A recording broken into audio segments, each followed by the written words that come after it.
Selamat pagi Sagi. Pagi. Selamat pagi Sagi. Pagi.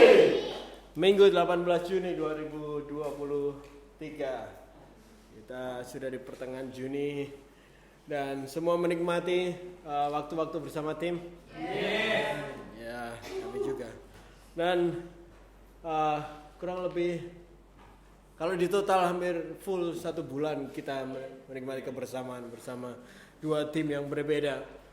Seperti halnya yang saya katakan kepada kita semua di grup WA kita, bahwa di dalam akhir minggu ini kita semua mengambil waktu untuk merenungkan apa yang Tuhan telah lakukan atau yang Tuhan telah bolehkan kita alami, dan pengalaman-pengalaman yang kita dapatkan bersama tim dari Amerika kemarin. Dan dari perenungan itu di akhir pekan ini dan sampai hari ini, inilah yang saya dapatkan dan saya mau bagikan hari ini. Dan yang saya mau bagikan ke kita semua, surah banyak yang mau dengar. Amin. Mari kita mulai dari Pengkhotbah 3. Pengkhotbah itu preacher. Nah, Ecclesiastes. Ya. Jadi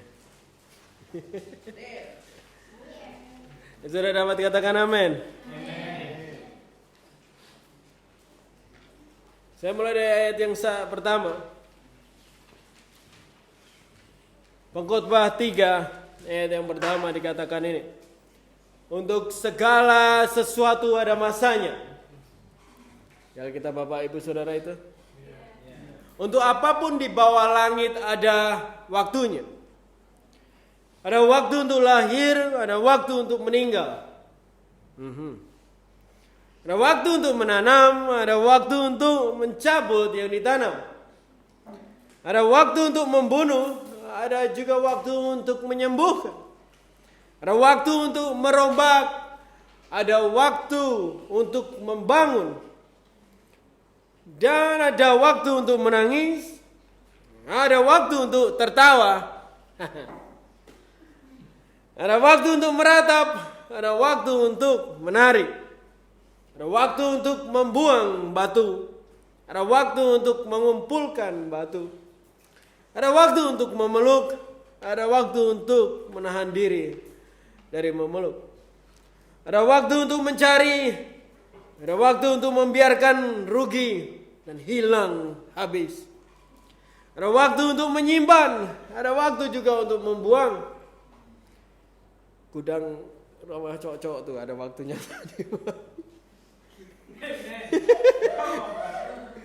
Ada waktu untuk merobek, ada waktu untuk menjahit, ada waktu untuk berdiam diri, dan ada waktu untuk berbicara.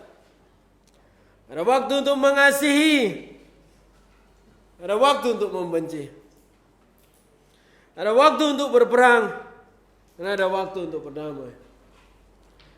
Dikatakan di ayat ini, segala sesuatu di bawah langit ada waktunya. Kita tinggal di bawah langit. Ada yang di atas langit di sini? Tahu nggak apa artinya? Artinya begitu sederhana Bapak Ibu Saudara, bahwa segala sesuatu di bumi ini tidak ada yang kekal. Semua ada waktu dan musimnya. Semua keadaan, artinya juga bahwa semua keadaan tidak akan bertahan tetap sama. Ada waktunya untuk lahir dan menjadi anak kecil, tetapi keadaan itu tidak kekal, betul? Jeho nggak akan selamanya segitu terus.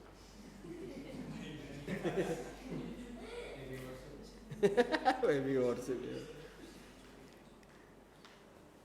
Akan ada waktunya meninggal juga. Ada waktunya menangis. Masa sulit, berat, susah. Tetapi keadaan itu tidak akan bertahan selamanya. Segala sesuatu yang terjadi di bawah langit ini tidak ada yang kekal.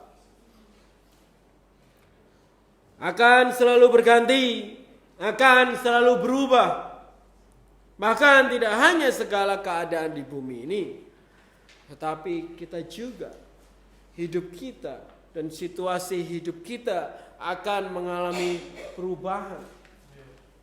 Karena memang tidak ada yang kekal di bumi ini. Pernah lihat foto pribadi sendiri yang 5 tahun lalu gitu? Kamu rasanya waktu punya berat badan pas, pengennya kekal segitu aja gitu. Kayak begitu dilihat ternyata tidak kekal ya berat badan itu gitu. Lihat foto itu cepet banget berubah ya. Tidak ada yang kekal hidup kita gitu. Ini juga berarti bahwa keadaan dan kondisimu, Bapak Ibu Saudara, apapun yang kamu alami, tidak akan selamanya seperti ini. Kamu tidak akan selamanya di dalam kesusahan. Kemarin saya mendatangi suatu prosesi pernikahan di gereja yang saya bisa katakan tradisional.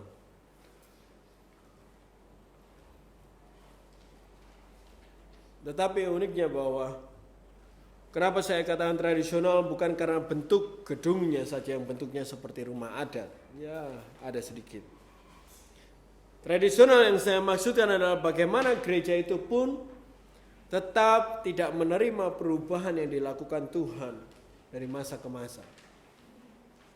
Perubahan yang dibawa Roh Kudus sendiri tidak mudah diterima, bahkan cenderung ditolak atau bahkan dilawan. Dan ini tidak hanya terjadi di zaman kita aja. Dalam sejarah gereja yang kita akan lanjutkan besok Kamis, kita akan melihat bagaimana perubahan demi perubahan Tuhan bawa dan kerjakan di dalam gereja Tuhan.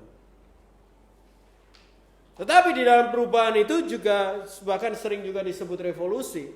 Revolusi gereja juga terjadi berkali-kali, beberapa kali dan tahapan dan memiliki lapisan-lapisan itu. Itu yang kita akan belajar. Adanya perbedaan dan perubahan setiap musim di dalam gereja, setiap keadaan umat Tuhan yang Tuhan kerjakan sendiri perubahan-perubahan itu.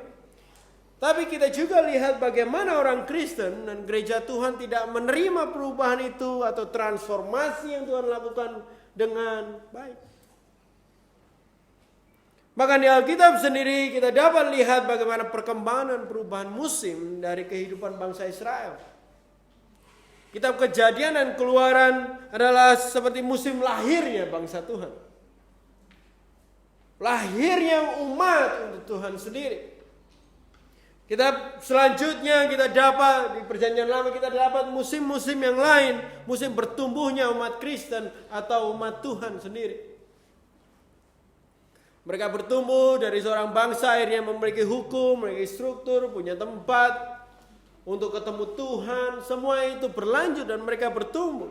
Itu musimnya berganti. Dari yang mereka dipimpin oleh tiang api dan tiang awan sampai akhirnya dipimpin oleh Taurat. Musimnya berganti, mereka memiliki tanah sendiri dipimpin oleh raja. Ada perubahan yang terus Tuhan lakukan di dalam umat mereka, umat Tuhan sendiri. Dan bahkan kita tahu di Perjanjian Baru ada perubahan di musim penggenapan firman Tuhan. Dalam penggenapan itu pun kita lihat sendiri banyak orang yang sudah hidup dengan Taurat tidak dapat menerimanya dengan baik juga. Gitu.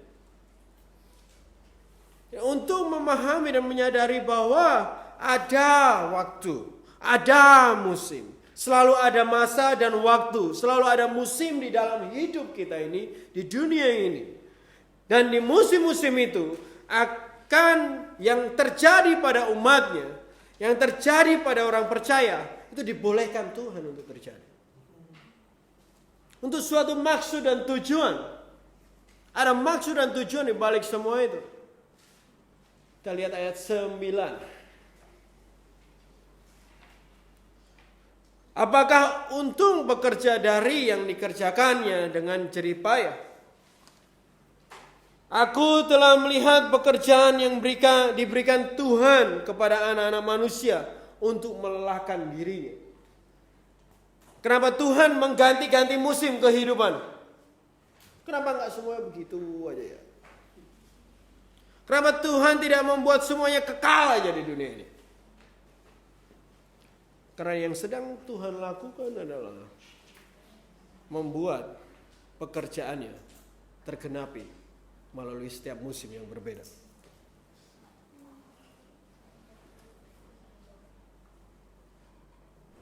Saya akan lebih menjelaskan lagi. Apa maksudnya? Maksudnya adalah Tuhan merubah musim dan masa untuk suatu pekerjaan lain dapat tergenapi. Tuhan merubah musim dan masa untuk suatu pekerjaan lain dapat dikerjakan. Tuhan merubah suatu masa kehidupan kita untuk suatu pekerjaan lain juga dapat terjadi. Kalau tidak dirubah, ada pekerjaan yang nggak akan muncul. Dan akhirnya tidak terkerjakan. Contohnya, kalau kita semua sehat terus, selamanya sehat, tidak ada pekerjaan kesembuhan akan terjadi. Bisa mengerti? Sehingga untuk penggenapan kuasa Tuhan akan kesembuhan, Tuhan perlu membawa hidup kita kepada musim sakit. Haleluya. Ya. Kalau kita semua terus berkelimpahan dan tidak kurang suatu apapun selamanya, pekerjaan kuasa mujizat Tuhan, kuasa pemeliharaan Tuhan tidak dapat terjadi. Sehingga Tuhan merubah musim hidup kita. Kadang punya, kadang enggak. Amin. Kadang cukup, kadang enggak.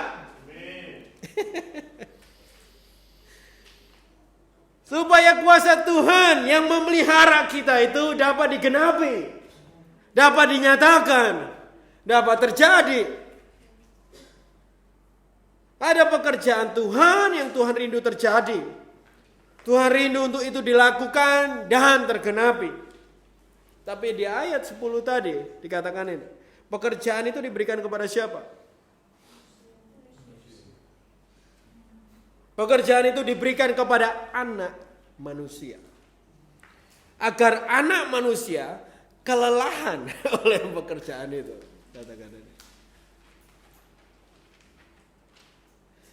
Begini detailnya. Perhatikan baik-baik. Supaya dong. Ya. Tuhan merubah musim dalam hidup manusia. Betul? Sehingga ada pekerjaan baru yang diberikan kepada manusia itu. Sehingga manusia harus berjuang di dalam pekerjaan itu lagi. Berjuang untuk sesuatu yang baru lagi. Itu maksudnya. Kalau musimnya nggak berganti, pekerjaannya nggak berganti, manusia sudah bisa. Dan dikatakan di ayat ini supaya manusia itu kelelahan karena pekerjaan itu. Maksudnya adalah pekerjaan yang baru di musim yang baru itu akan melelahkan manusia itu. Kata melelahkan ini mengarahkan kepada seperti kayak dilingkupi gitu atau dikuasai. Berarti kayak disibukkan oleh pekerjaan itu. Atau juga dalam bahasa Jawa disebut occupy. Ya. Seperti dikonsumsi atau dimakan habis oleh pekerjaan itu. Tuhan mengganti musim, memberikan pekerjaan itu supaya pada akhirnya anak manusia itu hidupnya dihabiskan oleh pekerjaan yang baru itu. Sampai kelelahan, sampai melelahkan.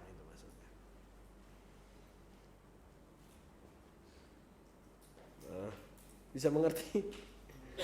Jadi musim yang baru yang Tuhan rindukan terjadi adalah yang Tuhan rindukan terjadi di dalam musim baru itu, supaya Dia bisa memberikan pekerjaan yang baru, supaya kita menghabiskan hidup kita untuk menyibukkan hidup kita itu untuk melakukan pekerjaan yang baru itu sampai titik penghabisan apa yang kita bisa lakukan. Sampai semuanya terokupai, semuanya terkonsumsi oleh pekerjaan itu. Saya pernah belajar satu teknik bermain gitar disebut bar chord gitu, yang chordnya gede-gede gitu. Pernah belajar itu berapa mungkin? Terus capek, sakit gitu ya. Yang semua tangannya main gitu loh. Ya. Kunci palang orang Indonesia bilang. Ya. Saya berjuang setengah mati untuk bisa melakukannya. Saya nggak lahir langsung bisa main kayak gitu sebenarnya. Gitu. Tangan sakit banget, saya rasain pernah kram di sini. Kelelahan, ya, sampai seluruh waktu saya bahkan saya sibukkan untuk lakuin itu. Karena ini sesuatu yang baru, teknik yang baru. Itu latihan teknik ini. Pada akhirnya saya bisa. Bahkan tanpa mikir lagi, tangan jari udah bisa mainin. Itu melakukannya. Waktu itu karena zamannya berubah. Lalu tiba-tiba zamannya berubah lagi. Tadinya zaman rock lagi tenar gitu. Semua kan kunci palang-palang gitu. Ternyata rock mulai redup. Diganti sama pop jazz. Yang notabene banyak pakai fingerstyle. Akhirnya yang tadinya saya sudah bisa, terus ganti lagi tekniknya. Saya mulai latihan lagi yang disebut fingerstyle dengan semua jarinya jalan sendiri-sendiri. Gitu. Terus tangan sakit lagi. Kehidupan saya disibukkan lagi dengan sesuatu yang baru. Dihabiskan lagi, ditaruh di situ lagi. Berjuang lagi, bersusah payah lagi. Tangannya sakit lagi.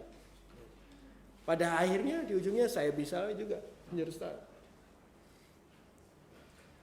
Perubahan musim yang Tuhan berikan untuk satu pekerjaan baru yang kita harus berjuang lagi. Supaya kita bisa lagi. Sesuatu yang lain lagi. Itu maksudnya. Seperti halnya Gea contohnya atau Pedro, ya, Stanley. Mereka tidak saya beri pekerjaan untuk melakukan piket seperti jadwal piketnya Syama. Tahu piketnya Syama? Beri makan ikan, ya. Rapiin sepatu, rapiin mainannya, rapiin sendok garpu, gitu. Itu piketnya.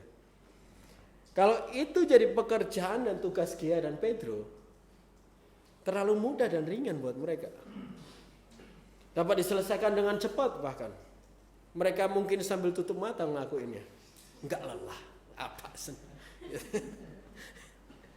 Musim dan masa hidup mereka berubah dan sudah berbeda. Gea sama Pedro musimnya sudah bukan anak-anak lagi, betul? Betul Gea?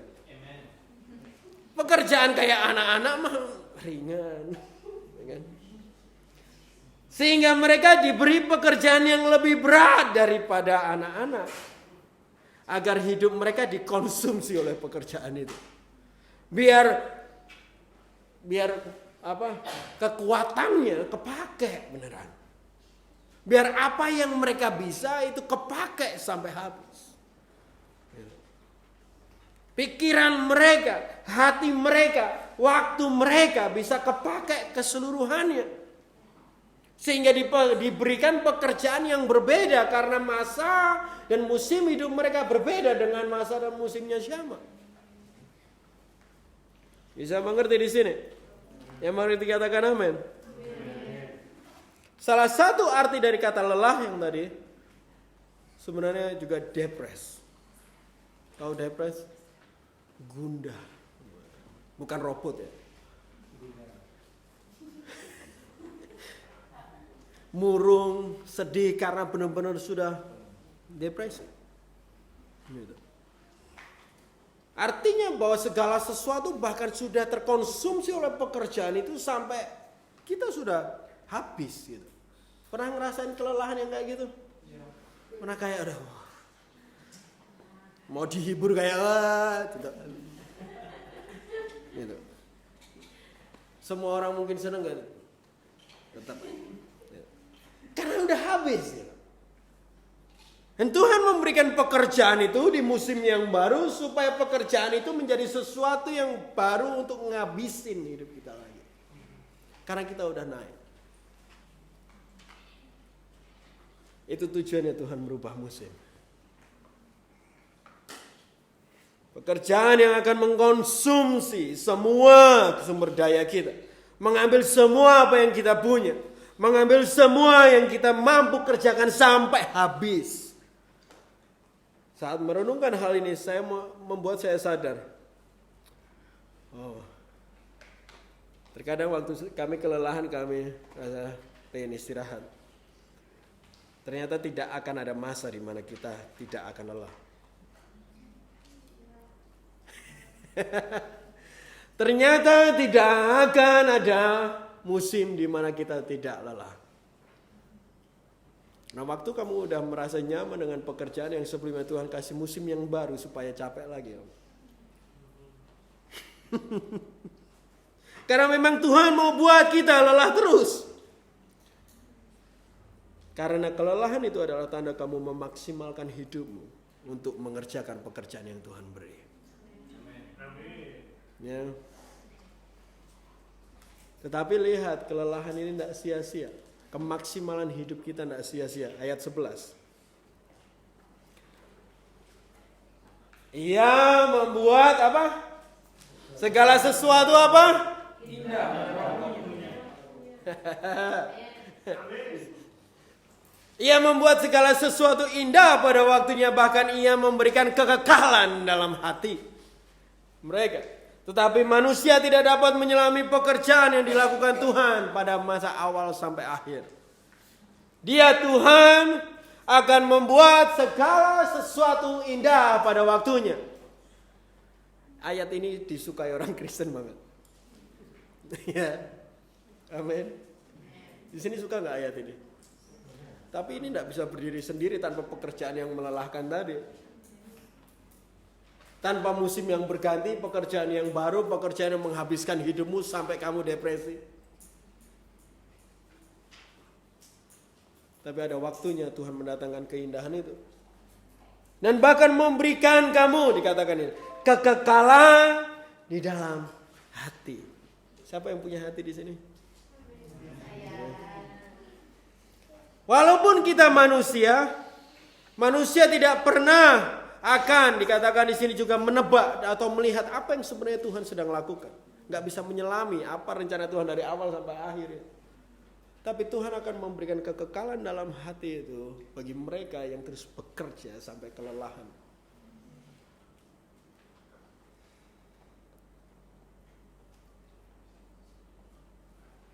Manusia kita manusia nggak bisa lihat rencana Tuhan dari awal sampai akhir, bukan berarti Tuhan tidak akan pernah mendatangkan keberhasilan bagi hidupmu.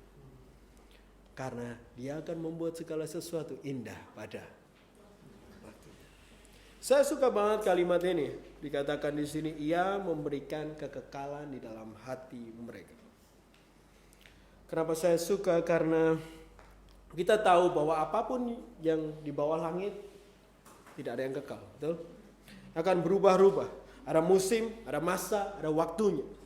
Yang kita kerjakan bagi Tuhan juga akan berubah berdasarkan musim dan masanya. Ada pekerjaan baru, tantangan baru yang Tuhan mau kita habiskan hidup kita untuk itu.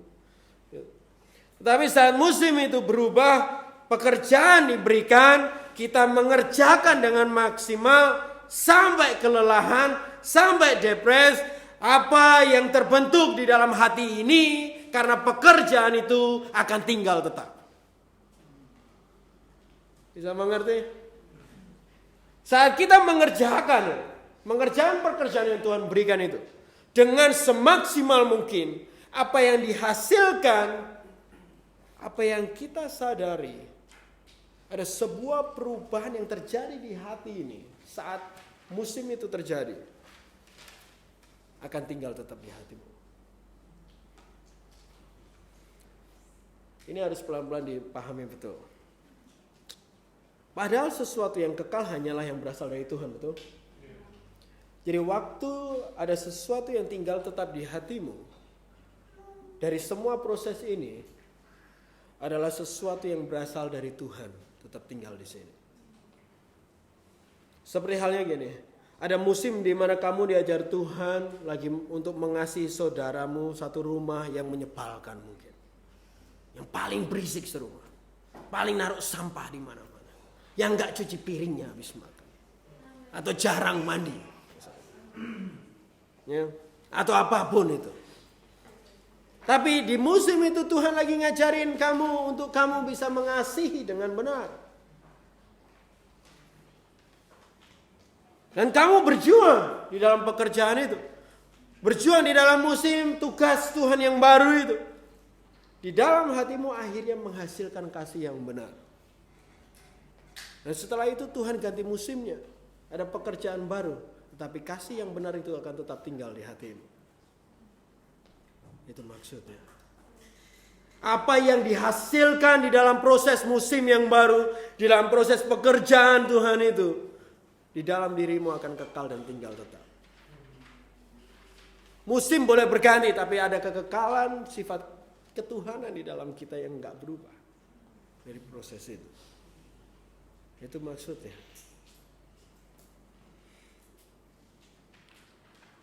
Kalau kita sadari hal ini, sadari dan percaya akan apa yang baru saja kita dengar tentang musim, tentang waktu Tuhan, tentang pekerjaan Tuhan, tentang apa yang kekal dan apa yang tidak. Kita akan melihat perubahan musim yang Tuhan beri dan pekerjaan di dalamnya dengan nilai yang jauh lebih berharga dari apapun yang kamu sukai dari musim sebelumnya. Maksudnya adalah, kalau kamu bisa melihat perubahan musim ini dengan benar, kamu akan lebih menyukai musim berubah daripada apa yang kamu sudah nyaman sebelumnya. Dan itu yang terjadi sama gereja-gereja yang tradisional tadi.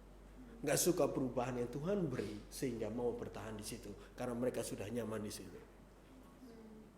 Udah nggak lelah, gitu. Sampai mana tadi? Luar biasanya adalah ini akan terjadi di setiap tubuh pribadi dan kehidupan pribadi Bapak Ibu Saudara. Ada musim, ada masa, ada pekerjaan yang baru yang akan Tuhan tugaskan bagi hidupmu, yang mengambil semua sumber daya dari hidupmu untuk kamu bekerja lagi sampai kelelahan. Tapi ini juga akan terjadi di setiap tubuh Kristus Tuhan. Tubuh komunitas ini, tubuh komunitas kita bersama. Tubuh ini sedang memasuki musim baru yang Tuhan beri. Dan ada pekerjaan juga di dalamnya. Musimnya baru, ada pekerjaan yang baru. Jadi tapi siap-siap lelah. Ya kan? Musim yang baru ini berbeda dengan musim sebelumnya. Dan yang pasti, musim ini juga akan menghabiskan segala sumber daya yang kita punya. Sampai kita kelelahan. Makanya saya bilang kayaknya tidak ada masa yang kita tidak akan kelelahan. Tapi kita juga tahu akan ada sesuatu yang kekal yang akan tinggal bertahan di dalam komunitas ini. Di hati komunitas ini. Walaupun musim berganti. Karena kita mengerjakannya sampai kelelahan. Mau lihat musim apa kita ini? Kurang keras. Kalau nggak semangat nggak tak bagiin. Capek-capek aku ngomong nggak mau. Mazmur 127. Ya.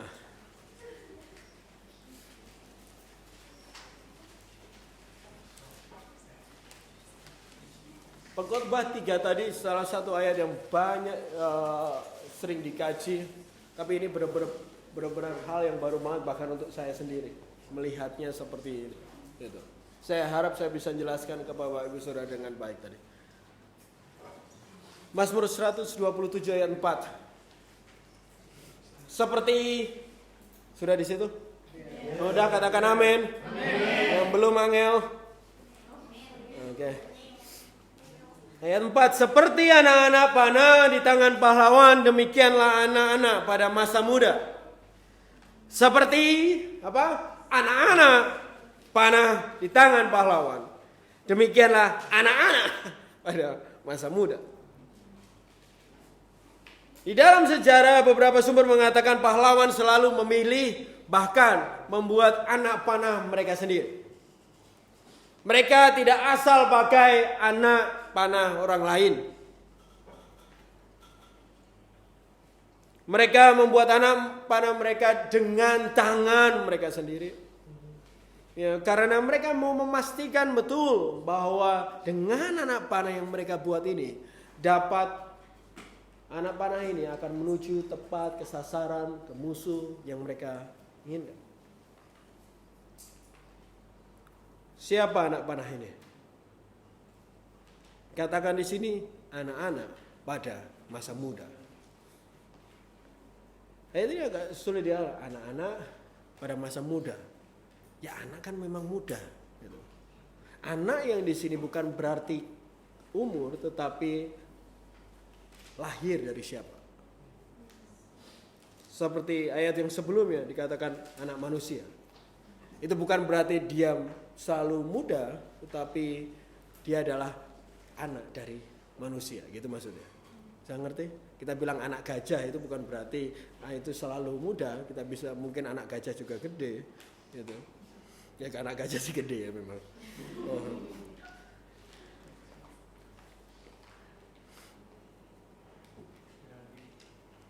Anak manusia yang konteks ini berarti anak Adam atau anak yang lahir dari manusia daging itu. Anak yang lahir tapi dalam kondisi masih muda maksudnya gitu. Ya. Itulah anak panah ini. Pertanyaannya, siapa anak rumah ini? Siapa anak rumah ini? Angkat tangan. Ya. Saat ayat ini katakan seperti anak panah di tangan pahlawan. Anak panah lagi di tangan pahlawan ini. Anak panah di tangan pahlawan ini adalah simbol dari proses pembentukan maksudnya. Proses pembuatan untuk tujuan peperangan yang mau dilakukan oleh pahlawan ini. Jadi anak panah di tangan pahlawan itu kayak satu bentuk simbol. Sebuah peristiwa pembentukan, pembuatan anak panah itu. Tetapi anak manusia yang masih muda ini sedang ada di tangan pahlawan untuk dibentuk dan dibuat menjadi anak panah yang mematikan bagi musuh. Waktu di tangan pahlawannya itu belum siap, tetapi suatu saat dia akan dipakai untuk membunuh musuh. Sekali lagi, siapa anak dari komunitas ini? Beberapa dari bapak ibu saudara sudah 5 tahun di tangan kami. Ada yang sudah 3 tahun di tangan kami. Ada yang sudah 2 tahun di tangan kami. Kami juga seperti halnya orang yang belajar membuat sesuatu. Pada waktu permulaan pelayanan ini, kami tidak tahu bagaimana cara membentuk dan membuat anak panah. Tetapi setelah beberapa kali mencoba, diajar oleh pahlawan yang lain, pastor-pastor yang lain dari One Association, dan bahkan diajar langsung oleh komandan tertinggi kita, Yesus Kristus Tuhan. Kami mulai memahami caranya. Walaupun kadang setiap anak panah beda kerasnya dan beda kesulitan bentuknya. Ada yang dari kayu mangga, ya, empuk dan ringan. Ada yang dari kayu jati, kuat tapi mudah dibentuk. Ada juga yang dari kayu besi, kayak ulin ya, keras banget, dan dipukul dikit pecah. Ya. Tapi kalian semua tetaplah anak panah. Yang kalau saja diproses dengan benar, kalian akan menjadi anak panah yang mematikan bagi musuh. Dan bahaya bagi musuh.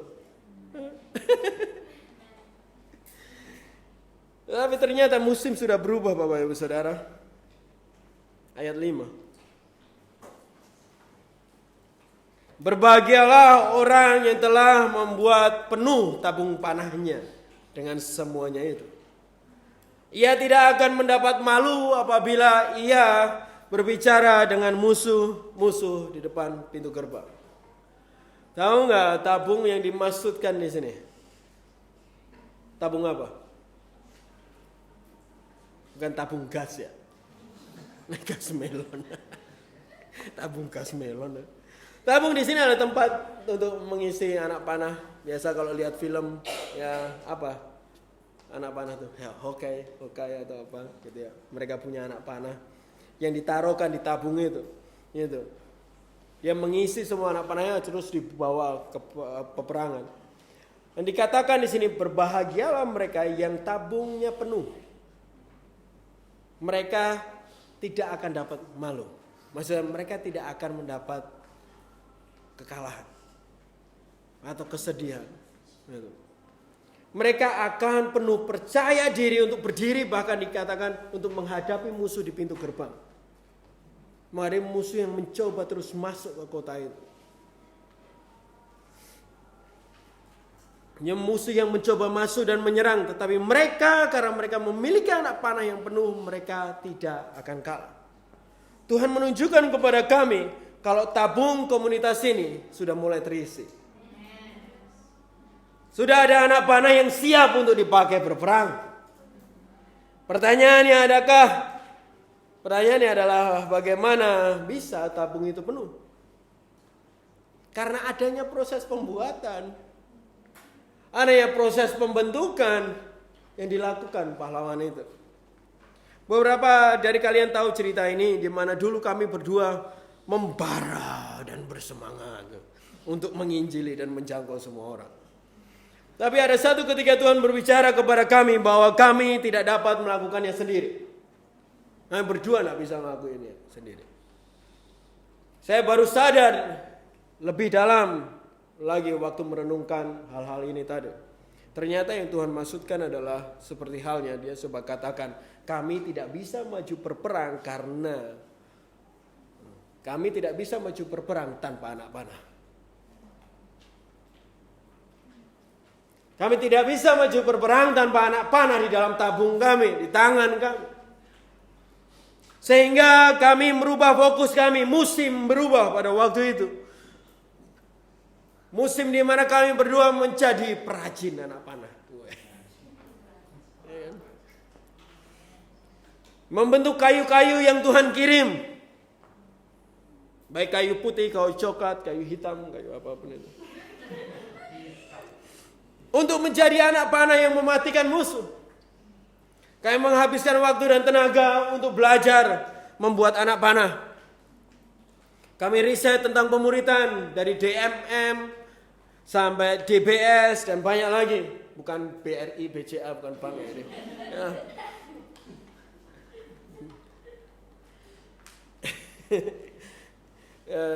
Tapi ternyata itu semua, cara-cara itu semua membuat anak panah yang kurang bagus. Cara-cara itu anak-anak panahnya nggak bagus. Anak panah yang dihasilkan metode itu mudah patah atau bahkan terbangnya ngewek-ngewek.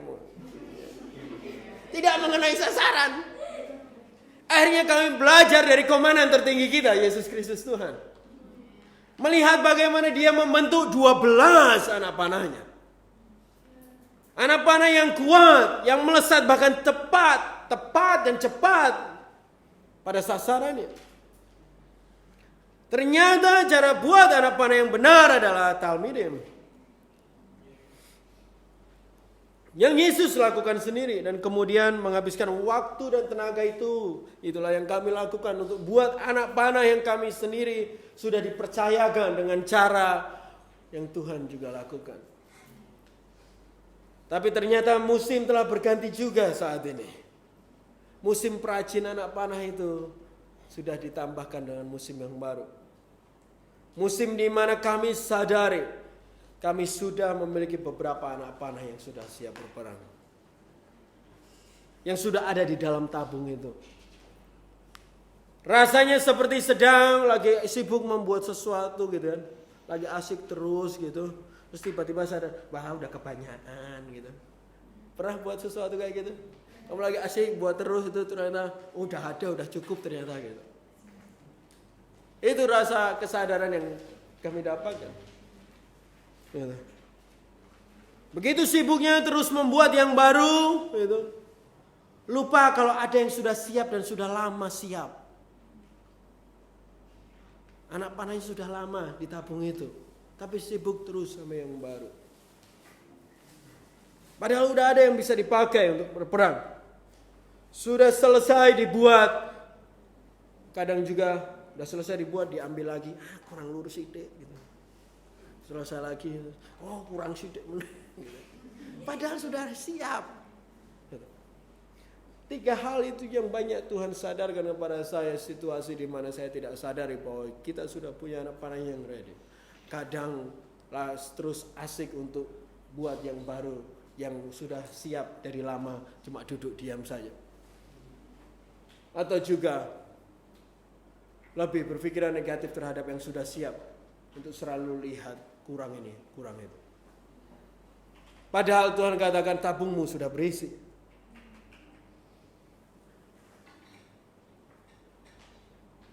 Ternyata komandan tertinggi sudah menegur kami. Hei, kamu ngapain? Itu udah siap kok. Maju, pakai anak panah yang udah ada. Anak panah yang sudah di dalam tabung sudah menanti untuk dipakai dalam peperangan. Sudah siap maju dan menghadapi musuh di pintu gerbang. Dan ternyata hanya anak panah yang hanya pahlawan yang punya anak panah menjadi pahlawan yang berbahaya untuk musuh. Ingat tema kita tahun ini? Ternyata musim sudah berubah. Kami masih asik dengan musim membuat anak panah. Sepertinya kami sudah terlalu nyaman dengan musim pembuatan anak panahnya saja. Sampai kami lupa kalau anak panah ini dibuat untuk peperangan. Mau lihat sasaran kita? Siapa anak rumah ini? Siapa anak panah rumah ini? Kejadian 21. Ini sasaran kalian.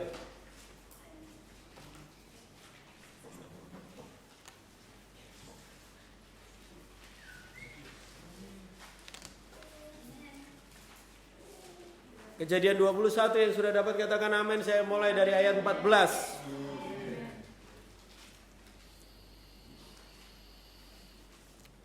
Sampai 16 ya. Keesokan harinya pagi-pagi Abraham mengambil roti serta sekirbat air dan memberikannya kepada Hagar.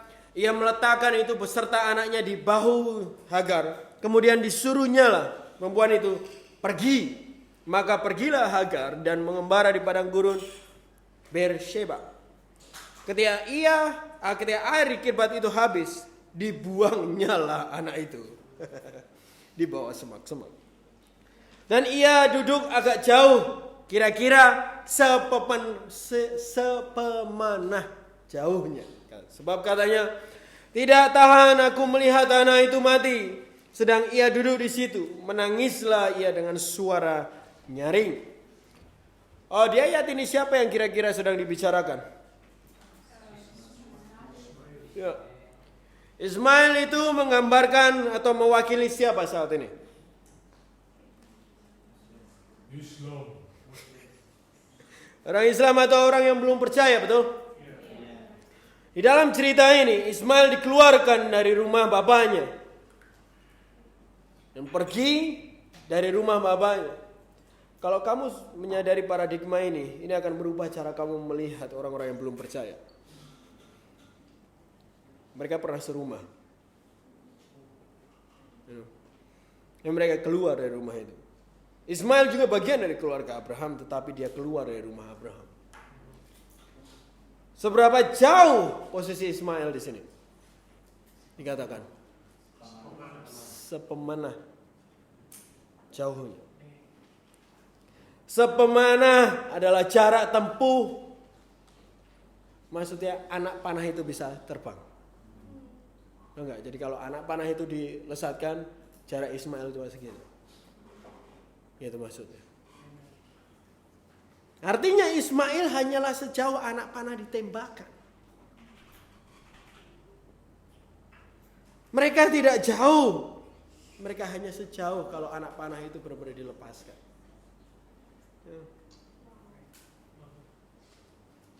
Sehingga asal kita menembakkan anak panah itu dengan benar, anak panah itu akan tepat sampai di mana Ismail berada. Good. Dari ayat sebelumnya kita tahu kalau kita sudah punya anak panah yang siap untuk ditembakkan, betul? Tapi ternyata ada masalah lain. Bukan masalah anak panahnya yang nggak siap ternyata. Tapi ternyata ada masalah lain. 2 Raja-Raja 6. Kita tahu sekarang sasarannya di mana. Kita tahu sasarannya sejauh apa.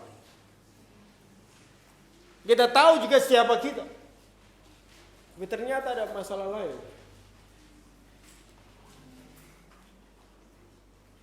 Ayat 1 sampai 2 Raja-Raja 6. Pada suatu hari berkatalah rombongan Nabi kepada Elisa, "Cobalah lihat, tempat tinggal kami di dekat ini adalah terlalu sesak." Dikatakan, terlalu sesak bagi kami. Baiklah kami pergi ke sungai Yordan dan masing-masing mengambil satu balok di sana supaya kami membuat tempat tinggal untuk kami. Jawab Elisa, "Pergilah." Sejauh apa Ismail tadi? Sejauh anak panah ditembakkan. Tetapi ternyata kondisi kami sesak. Kondisi kami tidak bisa narik busurnya, anak panahnya dengan cukup ruangan. Dengan narik busurnya dengan sempurna. Kalau busur itu tidak ditarik dengan sempurna, sebagus apapun anak panahnya tidak akan sampai kepada jarak yang seharusnya. Pernah main panah-panahan? Harusnya ditarik segini, kamu tarik cuma begini, jatuhnya enggak seharusnya. Berapa waktu lalu segala sesuatu sesak dan sempit bagi kami. Bahkan ini terjadi di dalam spiritual komunitas ini dan juga di dalam kenyataan fisik kita. Masih ingat kondisi guys house atau royal yang lama? Sorry ketawa aku. Ya, sesak dan sempit. Bahkan kita ngantor di luar akhirnya. Padahal rumah itu waktu kita mulai ada di sana semuanya merasa besar. Gitu. Ternyata juga adalah ini bukan hanya gambaran nyata, tapi itu adalah gambaran secara rohani dan spiritual yang kita alami. Kita merasa sesak dan sudah enggak ada lagi gambaran yang kita merasa sesak, tidak lagi punya ruang untuk bergerak. Kita sudah sibuk dengan semuanya, kita sudah enggak bisa apa-apa lagi. Maksud kita terbatas ini, terbatas itu, kita merasakan itu di dalam spiritual kita juga. Sebenarnya udah enggak akan bisa lebih efektif lagi, udah enggak ada waktu lagi. Berapa merasakan hal itu sebelumnya? Ayat ini adalah ayat yang diberikan Tuhan kepada tim Arising sebelum mereka berangkat ke Indonesia. Mereka juga bercerita waktu mereka dapatkan ayat ini, gambaran kondisi ini, mereka tidak pernah memahami artinya. Tapi waktu mereka sudah di sini, sampai di sini mereka dapat melihat secara kenyataan fisik kita ada di dalam kesempitan dan kesesakan. Kenyataannya rumahnya udah sempit.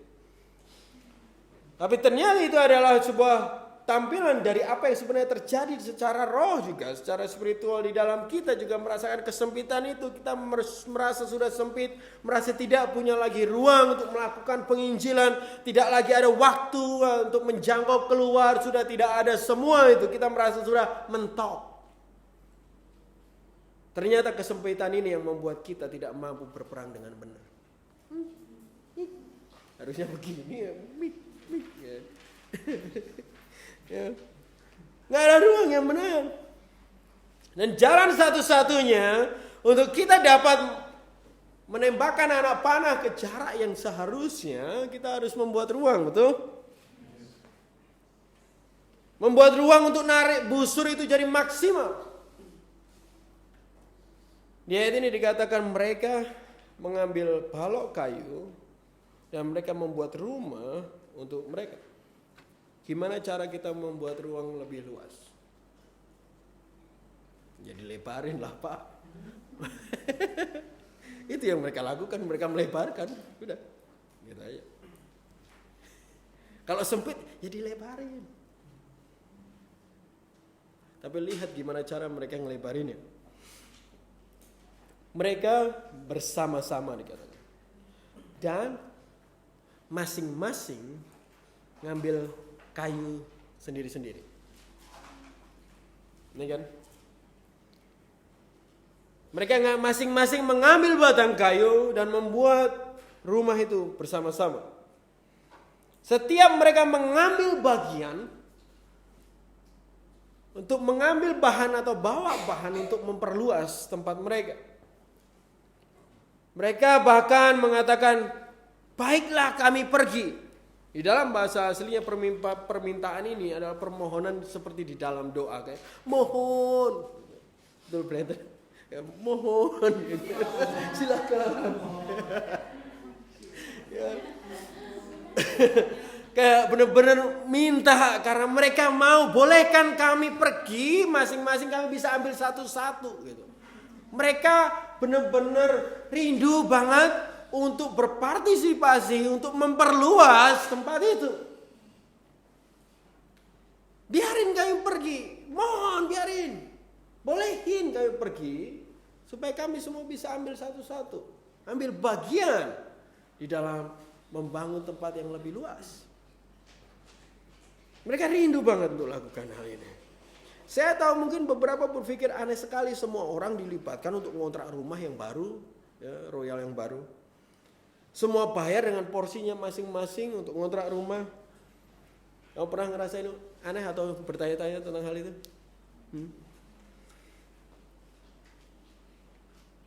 Semua bayar dengan hal itu.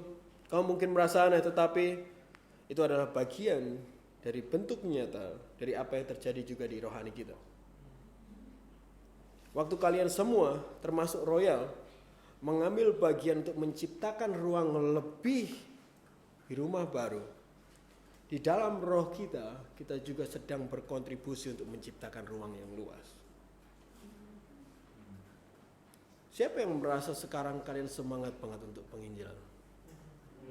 Sebelumnya merasa kayak nggak punya waktu, betul? Tapi sekarang kalian nggak, oh kita bisa ternyata, kita punya waktu ternyata. Ada sesuatu bahkan di rohani kita yang kayak diperluas aja. Langsung, walaupun kita ngerjakan ya secara fisik. Perpindahan kita di rumah baru yang kita sebut rumah itu Elim, mungkin belum ada yang tahu. Itu adalah gambaran nyata apa yang terjadi di roh kita.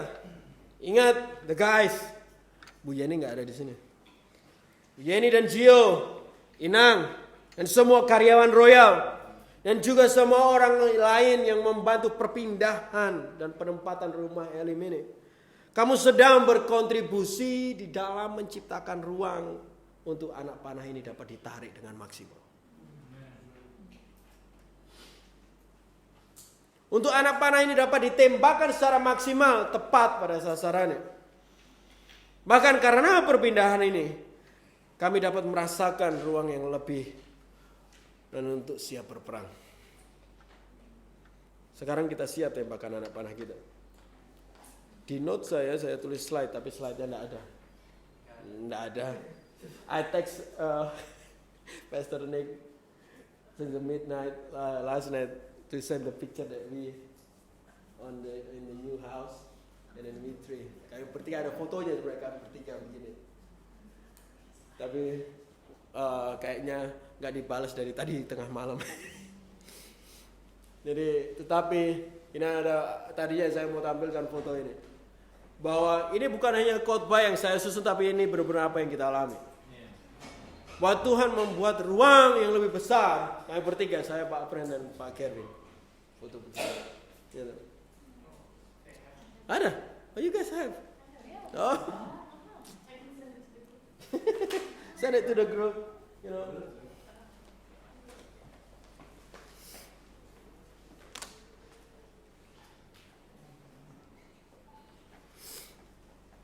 Ya, tolong lihat foto itu.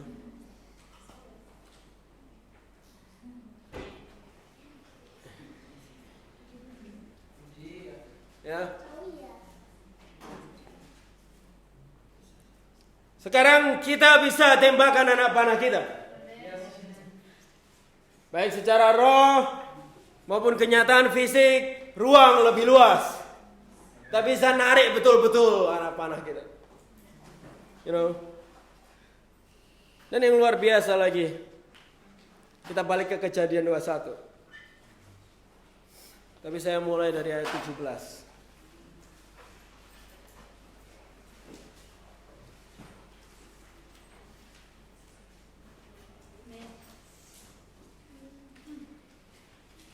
Sudah dapat, katakan amin.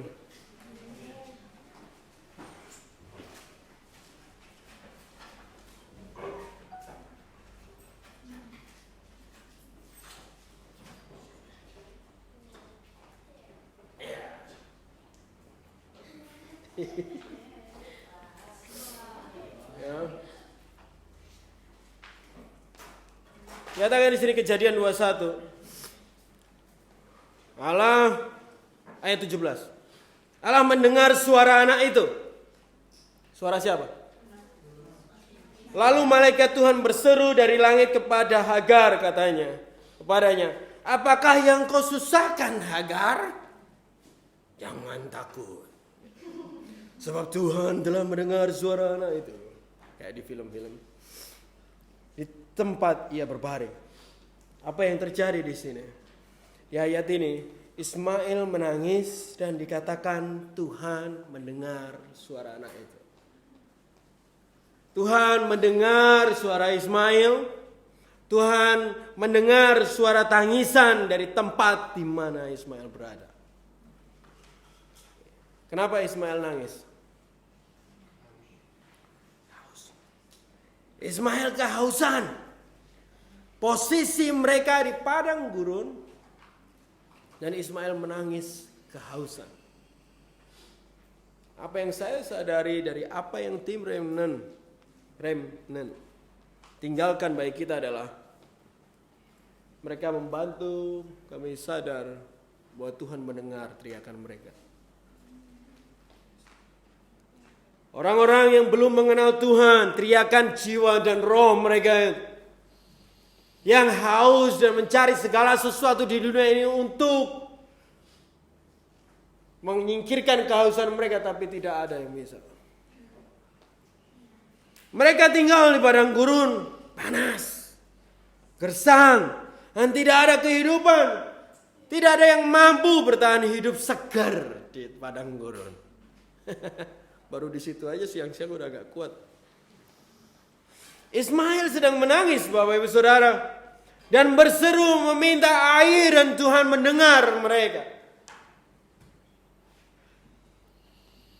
Kita semua sudah menjadi saksi seberapa haus mereka yang kita temui di alun-alun malam itu. Betul? Kita semua menjadi saksi, mungkin mereka tersenyum tetapi roh mereka mati kehausan. Kita semua menjadi saksi di luar sana saat kita mulai melayani mereka. Mereka mau didoakan. Karena di dalam diri mereka sangat membutuhkan. Cuma gak ada yang pernah datang mau kasih air minum.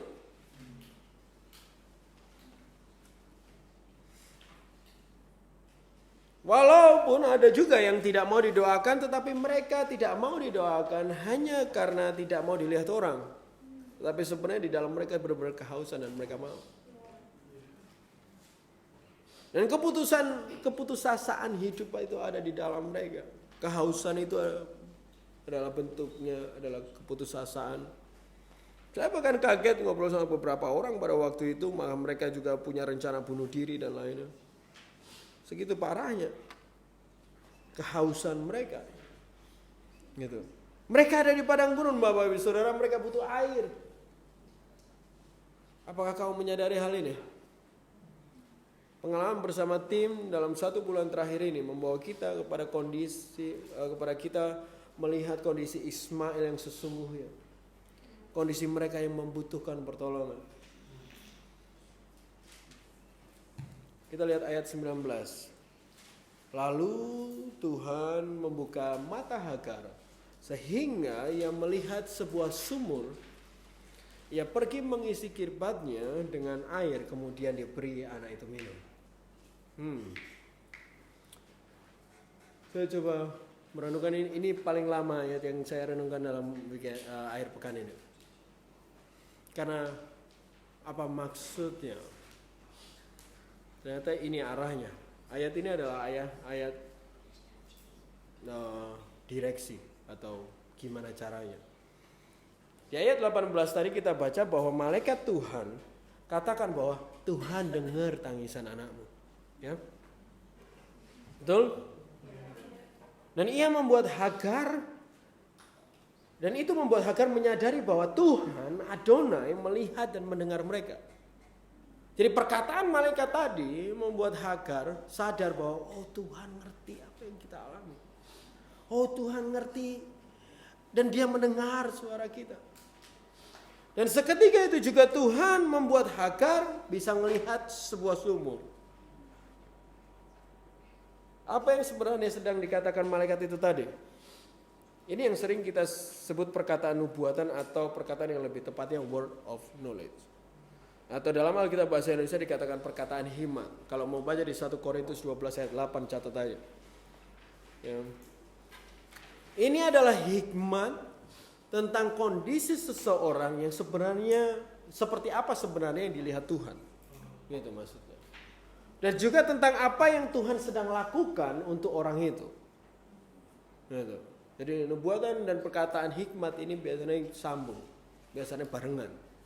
Karena perkataan hikmat ini biasanya bicara tentang kondisi yang mereka beneran, dan nubuatan tentang apa yang Tuhan mau lakukan. Gitu. Dan hal ini membuat Hagar sadar kalau Tuhan mengenali kondisi mereka dan juga mengenali mereka. Dan begitu dia sadari hal ini, Hagar dapat melihat sumur.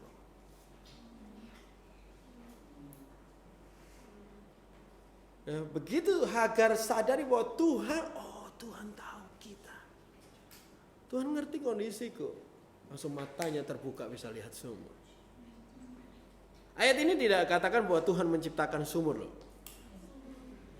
Sehingga bisa kemungkinan besar bahwa sumur itu ada ya, memang sudah di situ. Cuma Hagar dan Ismail nggak bisa lihat ya. Tapi begitu dia mendapatkan perkataan Tuhan, perkataan yang melayani dirinya, sampai ke dalam dirinya, matanya terbuka. Ternyata ada sumur kehidupan. Waktu tim kami, ada keluarga saya, keluarga Novel, Mbak Yeni waktu itu duduk bersama anak-anak SMA di alun-alun. Di awal pembicaraan kami semua tidak benar-benar menganggap dengan serius. Kayaknya ada 6 orang mungkin ya, 6 atau 5 orang. 7 banyak ternyata. Ya. Waktu kita ngobrol awal-awal ya beberapa sambil HP atau apa gitu ya. Mereka nggak terlalu serius dengarnya. Tetapi begitu saya sadari bahwa Tuhan Adonai mengerti kondisi mereka, saya mulai mengatakan perkataan hikmat yang Tuhan berikan kepada kami. Mata mereka langsung semuanya fokus. 7-7-nya ngeliatin saya terus, nggak berhenti sampai akhir. Ya. Mereka memperhatikan setiap perkataan kami. Mata mereka seakan-akan melihat sumur yang penuh dengan air. Seperti saat kamu kehausan dan melihat es jeruk datang ke mejamu. Ya. Mereka perlu tahu bahwa Adonai mendengar jeritan hati mereka. Mereka perlu tahu bahwa Adonai mengetahui kondisi mereka. Sehingga mereka dapat melihat sumur air kehidupan itu tersedia bagi mereka juga. Mereka menjerit kehausan. Dan mereka tidak dapat melihat sumur itu. Tuhan mendengar mereka Bapak Ibu Saudara. Tuhan mengenali mereka. Saya cuma modal tanya Roh Kudus siapa mereka. Roh Kudus akan kasih tahu. Seriusan. Ya. Latih dirimu. Ada khotbah berikutnya akan tentang latihan. karunia roh. Tunggu aja, jangan kemana-mana. Ya, tunggu episode berikut. Tuhan mengenali mereka dan mereka perlu minum air hidup, Bapak Ibu Saudara. Ayat 20 dikatakan ini. Tuhan menyertai anak itu, habis anak ini minum air, si Ismail minum air. Tuhan menyertai anak itu sehingga ia bertambah besar, nggak jadi mati. Padahal tadi ditinggalin ibunya, karena ibunya nggak tega lihat anaknya mati, betul? Nggak jadi mati karena ada air yang dapat diminumnya. Ia menetap di padang gurun dan menjadi siapa? Setelah Hagar mengambil air dari sumur itu, Ismail minum air itu, dan apa yang terjadi? Ismail jadi pemanah. Berapa gambaran tentang apa yang kita lakukan? Ada anak panah yang ditembakkan dari Indonesia ke daerah Timur Tengah, betul? Jangan kira itu kita lakukan sendirian. Ada pemanah-pemanah lain yang di luar sana yang Tuhan mau kasih. Mereka yang belum percaya, mereka yang belum melihat sumur itu perlu minum air itu supaya mereka jadi pemanah. Kalau mereka minum air hidup itu, mereka akan bertumbuh menjadi pemanah-pemanah yang lain. Ini musim baru untuk kita. Saya harap kita semua mengerti apa yang Tuhan sedang kerjakan. Musim di mana kita bisa menembakkan anak panah itu ke arah Ismail. Karena Ismail butuh air. Dan Tuhan tahu. Dan air kehidupan itu. Mereka perlu lihat bahwa sumber air sudah dekat. Sumber air sudah dekat, tapi mereka nggak bisa lihatnya. Mereka perlu mendengar perkataan dari Tuhan. Waktu kalian pergi bawa perkataan Tuhan itu. Saya benar-benar kasih tahu. Kalau engkau tanya, Roh Kudus akan kasih tahu. Masalahnya kadang kita pergi nggak tanya. Kita sok ngerti dan mencoba pakai apapun yang kita pikirkan. Waktu itu Pak Novel yang mencoba untuk menyapa pertama, saya ngejar Syama dulu, sambil balik. Saya tanya Roh Kudus, siapa mereka? Dan dikasih tahu. Semudah itu. Karena saya percaya semua kalian ada Roh Kudus di dalam kalian. Dan Roh Kudus mau mengerjakan ini. Dan ini musim baru dan pekerjaan yang baru. Dan pekerjaan ini akan habiskan semua sumber dayamu. Sumber daya yang kau miliki. Waktu yang kau miliki. Semua apa yang kau bisa lakukan, kerjakan. Tetapi segala sesuatu akan indah pada waktu itu. Ini juga artinya komunitas ini akan mulai masuk menekan ke daerah musuh. Ingat awal tahun lalu kita akan menjadi bahaya bagi musuh saat kita mulai menekan ke arah mereka. Di dalam musim baru ada pekerjaan yang baru dan Tuhan menghendaki kita untuk berlelah-lelah di dalamnya. Siapa yang mau bekerja keras bersama saya? Mari kita bekerja keras di musim ini. Amin. Saya mau mengucap syukur buat firman yang Tuhan beri.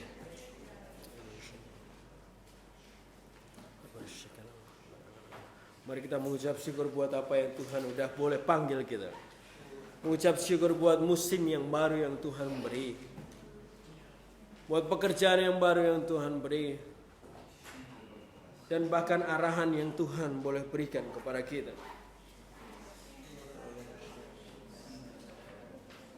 Tuhan, terima kasih untuk musim yang baru yang Kau beri pada kami. Terima kasih untuk kesempatan untuk kami bekerja lebih lagi dalam pekerjaan yang baru yang Kau berikan. Ajar kami untuk mengerjakannya seturut dengan kehendak-Mu dan dengan kuasa-Mu Tuhan. Ajar kami untuk menembakkan anak panah pada Ismail yang tepat Tuhan. Engkau Tuhan yang akan bekerja. Mereka perlu melihat air hidup yang daripada-Mu. Mereka perlu merasakan air itu Tuhan. Dan biarlah hari ini sekali lagi kami mengucap syukur. Ya karena Engkau membuat kami layak dan kami mampu. Dan Engkau bahkan melengkapi kami. Engkau mempercayakan kami Tuhan. Semua itu hanya karena kebaikan-Mu Tuhan. Terima kasih untuk semua itu. Hari ini sekali lagi kami mengucap syukur hanya karena Engkau dan bagi Engkau Tuhan. Dalam nama Tuhan Yesus, haleluya. Amin. Amin. Selamat hari Minggu, Tuhan memberkati.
Video awal kita